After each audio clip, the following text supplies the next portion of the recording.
94,4 FM. Kanal Inspirasi Pro 1 RRI Makassar.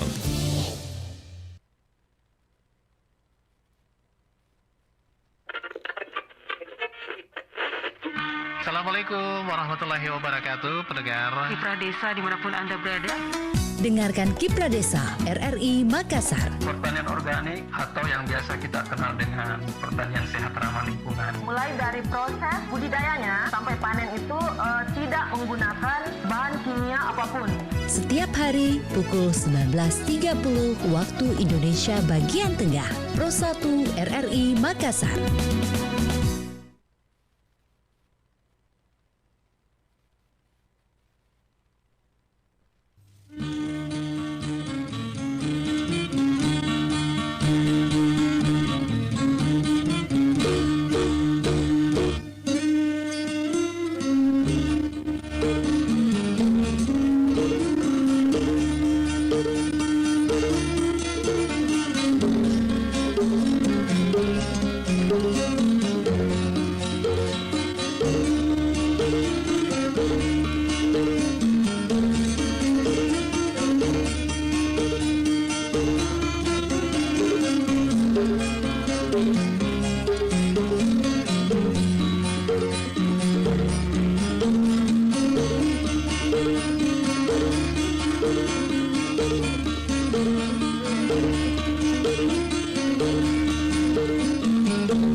Ya, Assalamualaikum warahmatullahi wabarakatuh. Selamat malam pendengar dimanapun Anda berada. Kembali menyapa Anda dalam program Kiprah Desa.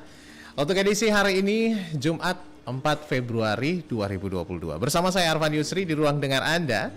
Dan di kesempatan malam hari ini, kita akan membahas terkait akses pengaduan masyarakat dari desa.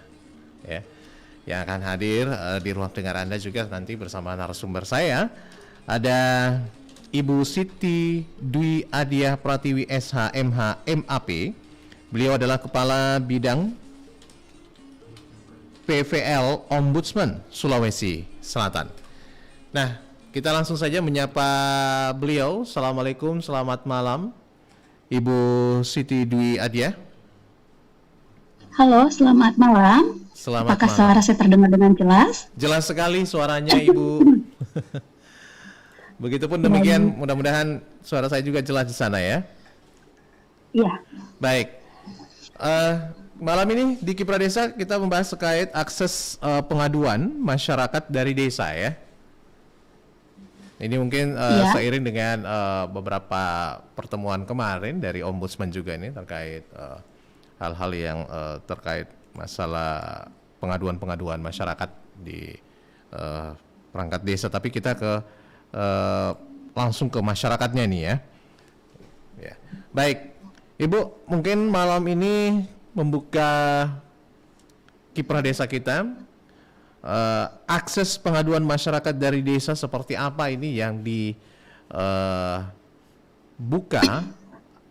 oleh Ombudsman dalam hal ini yang ingin disampaikan kepada seluruh masyarakat desa yang mendengarkan siaran kami di FM 94,4 atau juga yang melihat ataupun menonton siaran kami juga ini live di fanpage Facebook Pro 1 RRI Makassar dan juga di kanal YouTube kami di RRI Makassar. Untuk sama-sama bisa sharing informasi kepada masyarakat khususnya di pedesaan, ada akses nih yang dibuka oleh Ombudsman kita untuk melakukan pengaduan. Seperti apa, Ibu? Baik, Mas. Terima kasih atas kesempatannya. Pertama-tama saya ingin menyapa terlebih dahulu para pendengar yang malam ini sama-sama mendengarkan kita di Pro 1 RRI Makassar. Semoga kita semua dalam keadaan sehat, utamanya dalam situasi COVID yang juga semakin ramai dengan varian baru ya, Omikron.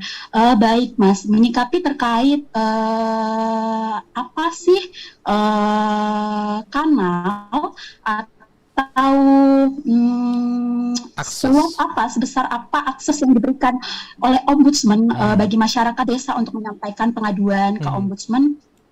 Dapat saya sampaikan, Mas, ya, pada kesempatan ini bahwa sekarang itu kita sudah tidak bisa memandang masyarakat desa 10 tahun lalu dengan masyarakat desa di hari ini gitu loh. Salah satunya mungkin faktor teknologi mendorong pengetahuan atau tingkat pemahaman masyarakat desa terkait banyak isu-isu, salah satunya isu pelayanan publik itu menjadi semakin melek. Saya tadi coba-coba buka data pengaduan di Ombudsman. Jangan salah bahwa di tahun 2021 itu dari 600 sekian laporan dan konsultasi yang kami terima, isu mengenai pemerintahan daerah yang salah satunya adalah desa itu menempati urutan pertama gitu loh, Mas. Ini menunjukkan bahwa animo atau akses masyarakat untuk menyampaikan pengaduan pelayanan publik itu saat ini sudah semakin besar. Apalagi di situasi pandemi yang kita hadapi beberapa tahun ini, Ombudsman membuka pengaduan secara daring gitu ya, di mana dapat diakses masyarakat posisi tubuhnya ada di desa, tapi akses pengaduannya atau layanan pengaduannya dapat diakses dimanapun dia berada gitu loh. Saya lanjutkan? Ya, silakan. Baik.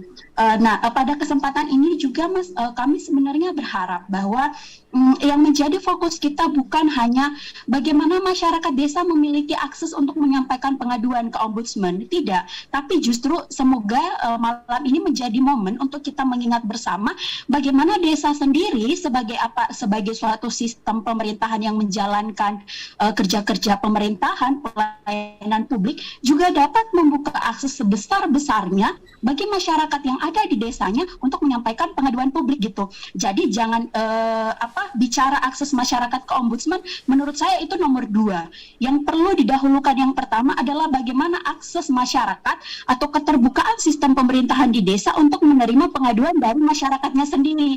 Jangan-jangan nih nerima pengaduan atau nerima kritik, nerima masukan dari masyarakat desa sendiri ogah-ogahan, sehingga mau tidak mau ya akhirnya masyarakat di desa harus menjangkau lembaga yang lebih tinggi lagi, dalam artian hal ini ke Ombudsman atau ke Inspektorat atau kemana gitu kan, Mas ya. Saya kembalikan. Jadi memang ini tingkat aduan masyarakat ya sudah sangat tinggi begitu ya. Artinya melek akan akses ya kemana mereka bisa menempuh ya pengaduan mereka ini untuk ditindaklanjuti ya ke Ombudsman gitu ya. Nah, sementara itu mungkin yang terselesaikan dari aduan-aduan ini tentunya beragam, Ibu ya.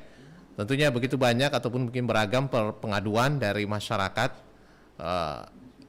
dari beberapa yang mungkin ya sering itu pengaduannya meliputi apa saja nih, Bu? Wah, menarik ini pertanyaannya. Jadi kalau saya harus mengklasifikasi dengan memperingkatkan gitu kan ya, ada 2 topik besar yang ingin saya sampaikan di kesempatan ini. Pertama nih, Mas, pasti Mas sudah bisa menebak tentang pemberhentian dan pengangkatan perangkat desa, ya kan? Iya. Saat ini menjadi isu yang paling krusial dan yang paling sering sekali dilaporkan di Ombudsman. Yang kedua, Mas juga pasti sudah bisa menebak nih, pelayanan tentang sporadik. Layanan sporadik. Tentang sporadik ya, jadi urus-mengurus tanah menjadi top 2 yang menjadi diadukan di Ombudsman. Nah, yang ketiga, karena di situasi pandemi, cluenya situasi pandemi ya, kita bersama sudah bisa menebak tentang diskriminasi hilang atau masuknya orang-orang tertentu dalam daftar bantuan sosial. Nah, kalau kita berbicara bahwa 3 umum ini adalah pengaduan yang paling sering banyak diadukan di Ombudsman, nah kembali ke poin saya tadi, kita sih sebenarnya ya Mas, Ombudsman sebenarnya berharap dan mendorong bagaimana caranya supaya pemerintahan di desa sendiri mampu menyelesaikan pengaduan yang disampaikan oleh masyarakat sebelum sampai pengaduan itu ke Ombudsman gitu. Jadi sebenarnya ke depannya kita mendorong nih, berharap ada upaya mekanisme pengelolaan pengaduan di pemerintahan desa. Seperti itu, Mas. Jadi memang sudah ada upaya bagaimana dari pemerintah desa sendiri, ya, artinya dari level terbawah nih sudah bisa menyelesaikan masalah ini ataupun memperbaiki keluhan-keluhan ini sebelum sampai ke Ombudsman. Tapi bagaimanapun juga kan tentunya mungkin ini ke Ombudsman adalah jalur terakhir mungkin, Ibu, jalur terakhir mungkin yang mereka bisa harapkan, satu-satunya yang bisa mengakomodir begitu aduan mereka, karena mungkin selama ini yang masyarakat desa sudah coba mungkin dengan berbagai hal, tapi mungkin yang lebih mungkin masyarakat sekarang melihatnya juga ya lebih fairnya mungkin ke Ombudsman aja, ujung-ujungnya Ombudsman aja karena mungkin nggak percaya begitu. Apa seperti itu memang formulanya memang yang terjadi? Iya, jadi betul sekali yang disampaikan. Jadi ekspektasi masyarakat atau betul juga tadi yang disampaikan, di samping ada sebuah kondisi di mana masyarakat merasa wah kalau permasalahannya diselesaikan di desa mentok di situ-situ aja. Perlu ada faktor eksternal, ada faktor lembaga dari luar yang bisa memberikan dalam tanda kutip ya intervensi terhadap permasalahan yang mereka alami itu. Betul. Jadi kadang masyarakat juga sudah mentok gitu ya dengan pelayanan yang ada, sehingga mau tidak mau menyampaikan pengaduan itu ke Ombudsman. Maka dari itu kami juga dengan tangan terbuka menyambut bagi masyarakat yang ada di desa mengalami permasalahan pelayanan publik yang ada di desa dapat menyampaikan pengaduan ke Ombudsman. Namun itu tadi Mas, salah satu syarat untuk mengadu ke Ombudsman itu adalah terlebih dahulu menyampaikan pengaduan atau keberatannya terhadap instansi yang akan dilaporkan. Jadi kalau keberatan dengan pelayanan desa, komplain dulu di desanya, baru setelah itu bisa ke Ombudsman. Seperti itu, Mas.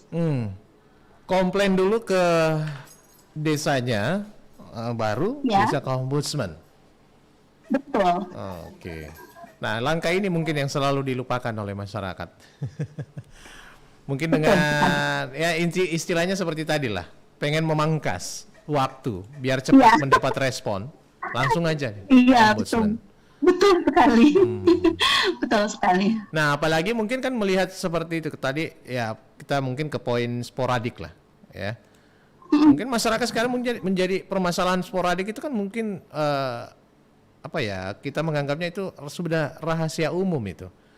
Rahasia umum. Kemudian masyarakat, apalagi kalau masyarakat desa begitu ya, bergelut masalah hukum, masalah sporadik dan mungkin birokrasi seperti ini, mungkin mereka agak gimana gitu, nggak tahu atau mudahlah terpedaya begitu, atau mungkin bisa dipermainkan begitu ya dalam hal ini. Ya mungkin satu-satunya mungkin melihat lembaga Ombudsman yang semakin besar kepercayaan masyarakat bahwa ya hanya Ombudsman yang bisa netral dalam hal ini melihat situasi dan kondisi. Ya kenapa tidak langsung saja ke Ombudsman, nanti ke Ombudsman yang menjelaskan begitu. Nah tentunya juga terbebani nggak nih dengan hal-hal semacam ini yang tadinya pengen diselesaikan dulu baru ke Ombudsman, tapi kan yang menjadi adalah gudang pengaduan nih, tempatnya di Ombudsman doang. Gimana ini? Ada formula? Baik, terbebani sih tidak ya, karena bagaimanapun kehadiran Ombudsman esensinya adalah untuk mengawas pelayanan publik melalui salah satunya wadahnya, bentuknya salah satunya adalah penerimaan pengaduan. Tetapi bukan ke terbebani, tetapi lebih ke ini menjadi bahan refleksi kita juga. Menarik tadi yang disampaikan oleh Mas, sebenarnya clue-nya itu bahwa jangan-jangan masyarakat sendiri tidak paham dan mereka minim pengetahuan tentang pelayanan yang akan diurus, misalnya sporadik. Menarik, berarti kata kuncinya di situ adalah Ombudsman juga sebagai lembaga pengawas pelayanan publik, kita perlu mendorong desa dan bersama-sama sih kita perlu mendorong pemerintahan desa bagaimana mereka supaya memenuhi standar pelayanan publik. Apa itu standar pelayanan publik? Standar pelayanan publik harusnya memampang atau menguraikan sehingga masyarakat tahu bagaimana sih prosedur pelayanan itu, berapa sih biaya pelayanan itu, berapa lama sih pelayanan ini diurus, dari mana ke mana sih untuk masuknya produk sampai keluarnya produk, ya kan? Kalau seandainya pemerintah desa membangun atau menaati standar pelayanan publik ini, ya harapan kita, asumsi kita harusnya tidak ada lagi masyarakat yang tidak tahu tentang pelayanan apa yang akan diadukan. Nah, tapi kondisinya kan kita sepertinya saya tidak ada data untuk mengatakan kita masih jauh atau tidak jauh dari itu, tapi kita bisa belajar dari pengaduan-pengaduan yang masuk bahwa iya betul yang Mas sampaikan tadi, jangan-jangan kasihan masyarakat tidak tahu ngurusnya gimana, biayanya berapa, sampai akhirnya kan muncul prasangka-prasangka di preteli duit sekian-sekian ya kan, diulur-ulur waktunya, dipermainkan janji-janji. Nah, akhirnya ya mau tidak mau juga kita Ombudsman ya punya kewajiban untuk menerima pengaduan ketika memang sudah disampaikan oleh masyarakat kepada kami. Namun pada beberapa momen kami juga menyampaikan kepada masyarakat ada satu cara yang bisa dilakukan untuk mengubah pelayanan yang tidak baik di desa. Apa itu? Menyampaikannya kepada bupati sebagai pimpinan yang ada di kabupaten dan wali kota di pimpinan yang ada di kota Madia. Bagaimanapun dinas-dinas dan bupati kan tidak bisa terlepas dari pelayanan yang diselenggarakan di desa. Begitu Mas. Nah, kalau langsung ke kepala daerahnya, kepala pemerintahan begitu ya, sejauh ini mungkin ada kendala nggak yang dihadapi oleh Ombudsman menghadapi aduan masyarakat? Tentunya setidaknya tadi langkahnya langsung ke kepala daerahnya ya juga diberikan, paling tidak ada pemahaman juga nih kepada kepala daerah bahwa penting nih karena masyarakat di bawah ini harus tahu dan sebagainya. Respon kesadaran akan hal ini oleh kepala daerah sudah cukupkah? Atau juga boleh dikatakan juga belum berjalan maksimal begitu? Baik, ya baik. Jadi terkait bagaimana kami berusaha melibatkan atau menghadirkan kepala daerah di tengah-tengah permasalahan antara masyarakat desa dengan pemerintahan di desa sejauh ini sangat baik ya Mas. Sangat apalagi baik. Kita di Ombudsman RI Perwakilan Sulawesi Selatan kami memiliki MOU dengan Bupati Wali Kota Sulawesi Selatan sehingga penanganan penyelesaian laporan itu memang kami upayakan selalu diketahui oleh pemerintah kabupaten. Dalam hal ini mungkin kadang untuk suatu case tertentu diwakili oleh OPD teknis terkait ya. Jadi dinas PMD mungkin salah satunya seperti itu atau inspektorat mungkin seperti itu Mas. Nah, artinya sudah berjalan baik ya, itu menjadi yang harus ditingkatkan lagi lah mungkin ya kepada langsung level ke masyarakat bahwa ini juga menjadi hak Anda sebenarnya untuk mengetahui layanan-layanan publik seperti ini dan juga kepada lembaga pemerintah ataupun juga pemerintah di desa juga nih harus tahu ya akan hal ini. Saya tahan dulu Ibu, saya mau baca dulu ada sebuah komentar nih. Ada nggak yang masuk nih? Oke, ada dari Suharmono ya. Mamuju Sulbar katanya menyimak malam hari ini. Baik, terima kasih Pak Suharmono. Yang lainnya juga boleh gabung, mungkin ada tanggapan, bisa komen juga terkait akses pengaduan masyarakat dari desa. Anda juga bisa live bersama kami di live interaktif 0821 3333 9440. Mungkin bagi Anda yang baru tahu mungkin atau mungkin ada pengaduan nih ke Ombudsman yang mungkin mengalami kendala atau mungkin ada kebuntuan informasi, boleh gabung juga di sini. Mumpung ada Ibu Dwi nih yang bisa menjelaskan begitu ya lebih rinci terkait akses pengaduan masyarakat dari desa di Ombudsman ini. Baik, mengapa ya mungkin tadi beberapa waktu lalu pernah nih dari salah satu lembaga independen yang saya temui itu memang mengatakan bahwa informasi ataupun juga penyediaan informasi publik khususnya nih di level desa dan sebagainya itu masih banyak yang tertutup. Nah ini yang mungkin hal yang menjadi kendala ya dari persoalan-persoalan yang kita bahas malam hari ini terkait tingginya pengaduan masyarakat juga masuk ke ombudsman ya terkait informasi-informasi penting yang memang harus disediakan oleh pemerintah desa dalam hal ini. Misalkan ada pembangunan, ada mungkin penggunaan dana desa dalam hal pembangunan ini, itu memang harus menyertakan informasi ya, informasi terkait kegiatan ini, anggaran dan sebagainya, penyelesaiannya seperti apa dan sebagainya. Dan itu menjadi kewajiban ya dan menjadi hak masyarakat untuk tahu. Bukan seperti itu ya Bu ya? Ya, jadi benar sekali yang disampaikan Mas bahwa wujud kehadiran negara kan dalam bentuk memberikan pelayanan publik kepada masyarakat dan pemerintah desa hadir sebagai ujung tombak di garda terdepan pemberian layanan publik kepada masyarakat desa. Kalau terkait dengan apa yang Mas sampaikan tadi dalam pengadaan barang dan jasa misalnya, desa perlu dong secara terbuka untuk menyampaikan, mempertanggungjawabkan itu kepada masyarakat secara umum khususnya yang ada di desanya. Kenapa? Karena anggaran yang dikucurkan ya anggaran bersama, bukan anggaran pribadi yang seenaknya bisa digunakan untuk kepentingan apa gitu kan. Tetapi harus jelas peruntukannya, jelas berapa jumlahnya dan detail gitu kan. Masyarakat desa harus tahu dan punya akses untuk mendapatkan informasi terkait pelayanan apa sih atau apa sih yang lagi dikerjakan pemerintahan desa kita, seperti itu Mas. Utamanya dalam tadi, tapi saya melihat trennya beberapa tahun belakangan ini saya melihat tren di desa-desa itu sering ada baliho pengumuman penggunaan anggaran dan seterusnya, jadi semacam baliho dan sepengetahuan saya terkait ini kan kalau konteksnya kita berbicara keterbukaan informasi publik itu menjadi ranahnya lembaga kita yang sebelah teman-teman di KIP saya lihat itu juga menjadi salah satu indeks bagi teman-teman KIP untuk melihat atau mengukur tingkat keterbukaan yang ada di desa. Tetapi kalau kita berbicara dalam aspek pelayanan publik secara umum yang terbagi 3 tadi, salah satunya yang kita singgung barang dan jasa ini, ya desa harus secara terbuka menyampaikan bagaimana proses pengadaan barang dan jasa itu secara terbuka kepada masyarakat yang ada di desa. Seperti itu Mas. Baik. Saya mau menambahkan keterbukaan ini sebenarnya harus dipandang sebagai sisi pencegahan dalam arti apa? Pencegahan dalam arti untuk menangkal akan adanya prasangka-prasangka. Jadi sebenarnya pemerintah desa sebenarnya harus sadar dengan mereka terbuka, sebenarnya mereka sudah melindungi diri mereka dari prasangka-prasangka yang tidak ya kan? Karena semakin tertutup sesuatu, semakin orang ingin mencari tahu ada apa sih di dalamnya. Muncullah prasangka-prasangka dan prasangka itu kan jadinya mengganggu kita, mengganggu sistem pemerintahan yang kita jalankan. Seperti itu Mas. Baik.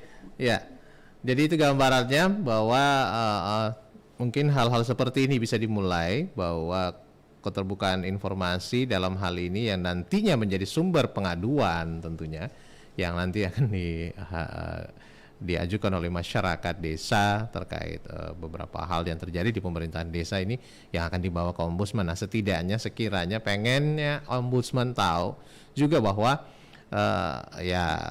ini bisa diselesaikan ya dari awal, tidak sampai menggunung nanti ini gitu ya. Betul sekali. Tapi sejauh ini mungkin dari skop di Sulawesi Selatan sendiri ini akses pengaduan masyarakat dari desa ini sudah berjalan dengan baik kah begitu Ibu? Dimanfaatkan oleh masyarakat kah? Atau animo masyarakat memang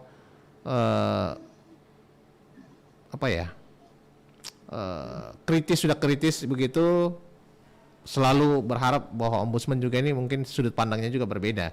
Pengennya ini ombudsman sebagai dalam hal ini yang bisa menyelesaikan semua masalah nih. Ya. Gimana kalau melihat di Sulawesi Selatan secara umum nih, penggunaan akses pengaduan ke jalur ombudsman yang ditangani mungkin runut 2021 deh ya. berbicara tentang bagaimana sih tingkat aksesibilitas masyarakat untuk menyampaikan pengaduan di Ombudsman, untuk saat ini saya bisa katakan bahwa sangat terbuka dengan lebar. Tadi sampaikan bahwa kami menyambut dengan sangat terbuka rekan-rekan di desa untuk menyampaikan pengaduan. Kalau ini harus kita tandai dalam beberapa fenomena, saya bisa identifikasi di antaranya ada beberapa pengaduan-pengaduan yang boleh dikata sudah merata. Jadi setiap ada pemilihan kepala desa gitu Mas, dan disusul dengan adanya pemberhentian perangkat desa itu hampir merata. Jadi hampir merata di kabupaten manapun ada pemberhentian perangkat desa, rata-rata masyarakatnya mengadu ke Ombudsman. Ini kan fenomena ini dapat menjadi identifikasi bahwa secara umum masyarakat sudah tahu nih, masyarakat di desa sudah tahu nih bagaimana cara mengakses ke Ombudsman untuk menyampaikan pengaduan. Apalagi di era digital sekarang, melalui DM di Instagram, Facebook, Twitter, telepon, WA, kita memiliki semua kanal itu sehingga masyarakat dapat menyampaikan pengaduan ke kita. Dan jangan salah loh Mas, pengaduan-pengaduan di pelosok misalnya ya kan, orang di desa tidak melulu bersentuhan dengan pelayanan di desa. Ada kan juga teman-teman di desa yang misalnya bekerja sebagai guru, insentifnya tidak cair, TPP nggak cair ya kan. Ada teman-teman di desa yang mengakses layanan kesehatan, itu juga tidak jarang mengadukan ke kita seperti itu. Untuk di tahun 2022 ini aja ya Mas, saya tadi ngecek data, itu sudah 8 atau 9 konsultasi dan laporan masyarakat yang masuk ke kami seperti itu. Jadi mungkin dalam artian mungkin di sini Ombudsman juga mendorong silahkan mau konsultasi sebelum mungkin terjadi hal-hal yang tidak diinginkan atau mungkin yang nanti salah kaprah di masyarakat dengan penilaian apa. Silahkan gandeng Ombudsman gitu ya. Boleh ya. Betul. Oke. Betul sekali. Jadi di pekan lalu itu betul yang Mas sampaikan, beberapa teman-teman perangkat desa yang baru digulirkan isu nih kan, baru-baru pemilihan kepala desa serentak, digulirkan isu akan dipecat, teman-teman perangkat desa ini sudah datang duluan konsultasi ke kita gitu kan. Dan kita kan tidak mungkin menolak juga jika karena Mas seperti yang Mas sampaikan tadi ada benarnya bahwa masyarakat datang ke kita itu karena melihat Ombudsman nih, lembaga dari luar ya, di luar sistem pemerintahan desa atau pemerintah daerah yang dapat memberikan penyelesaian atau intervensi terhadap permasalahan yang mereka alami, ya kita tidak mungkin juga tidak memberikan konsultasi, layanan konsultasi. Jadi silahkan saja teman-teman masyarakat desa yang memiliki permasalahan terkait pelayanan publik ya Mas. Jadi kalau utang piutang mohon maaf. itu ranah privacy ya. Bukan publik ya. Utang piutang. Jadi terkait pelayanan publik silahkan. Untuk saat ini karena kita mengantisipasi penyebaran COVID yang semakin meningkat, boleh disampaikan melalui telepon Ombudsman di nomor 0811 236 3737 pada jam-jam kerja. Begitu, pada Mas? jam-jam kerja. Kemudian akses-akses lainnya mungkin di media. Iya, dapat menghubungi kami juga melalui Instagram dan Facebook Ombudsman RI Sulsel 137. Jadi Ombudsman RI Sulsel 137. Oke, Ombudsman RI Sulsel 137. 137. Dan itu ya. pasti akan direspon ya. Ya, betul sekali. Kecuali tadi hutang piutang Ibu ya. Iya. Baik, Bu. Aduh, saking menariknya kita berbincang soal akses ini, lupa waktu nih. Akhirnya kita di penghujung waktu lagi ya. Mudah-mudahan di lain kesempatan kita bisa lanjut ini untuk pembahasan ini. Terima kasih pendengar kita yang memantau siaran kami juga, yang juga sudah komen. Mudah-mudahan ada feedback nanti yang masyarakat bisa dapat dari obrolan kita malam hari ini di Kipra Desa Ibu ya. Bersama Ibu Siti Dwi Adia Pratiwi SH MH MAP, Kepala Bidang PVL Ombudsman Sulsel ya malam hari ini di Kipra Desa. Saya ucapkan terima kasih untuk waktunya Ibu. Saya harus akhiri kebersamaan kita. Insya Allah di beberapa waktu depan lagi kita bisa programkan lagi untuk melanjutkan ya. Amin. Terima kasih Mas. Iya. Dan rekan-rekan semuanya. Assalamualaikum warahmatullahi wabarakatuh. Waalaikumsalam warahmatullahi wabarakatuh. Baik pendengar dimanapun Anda berada, demikian Kipra Desa malam hari ini terkait akses pengaduan masyarakat dari desa bersama Ombudsman Perwakilan Sulawesi Selatan. Saya Arfan mengucapkan terima kasih. Sampai jumpa. Assalamualaikum warahmatullahi wabarakatuh.